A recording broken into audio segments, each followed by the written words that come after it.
Vladimir Putin is preparing to move nuclear weapons to Crimea, Ukraine's defense minister has claimed in a development which would have grave implications for Europe.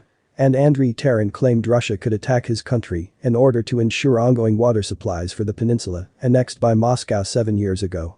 Mr. Taran, speaking prior to an emergency NATO meeting with allied defense and foreign ministers yesterday, also said he was unable to rule out a possibility of Russian forces in Crimea undertaking substantive military provocations this year. He told the European Parliament Subcommittee on Defense, Crimea's infrastructure is being prepared for potentially storing nuclear weapons. The very presence of nuclear munitions in the peninsula may spark a whole array of complex political, legal and moral problems.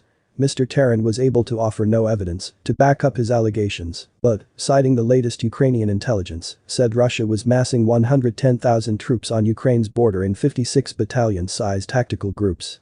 Included within this figure were 42,000 military personnel stationed in Crimea, as well as naval and air capabilities, he claimed.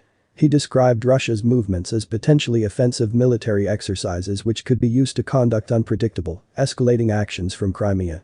Speaking today, Mr. Taran said the red line would be the point at which Russian forces crossed into Ukraine territory, stressing at that point Russia would have to bear the consequences.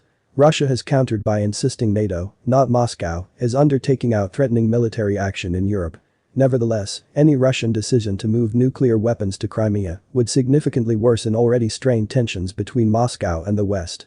It would also put pressure on a newly extended arms control treaty between the United States and Russia, imposing limits on land and submarine-based missiles which are used to carry nuclear warheads.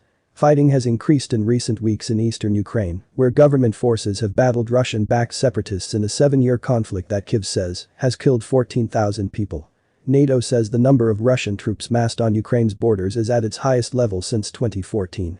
U.S. Secretary of State Antony Blinken, who is in Brussels to discuss strategy with allies, referred to a massive military buildup of Russian troops. He further insisted NATO would address Russia's aggressive actions in and around Ukraine without going into details.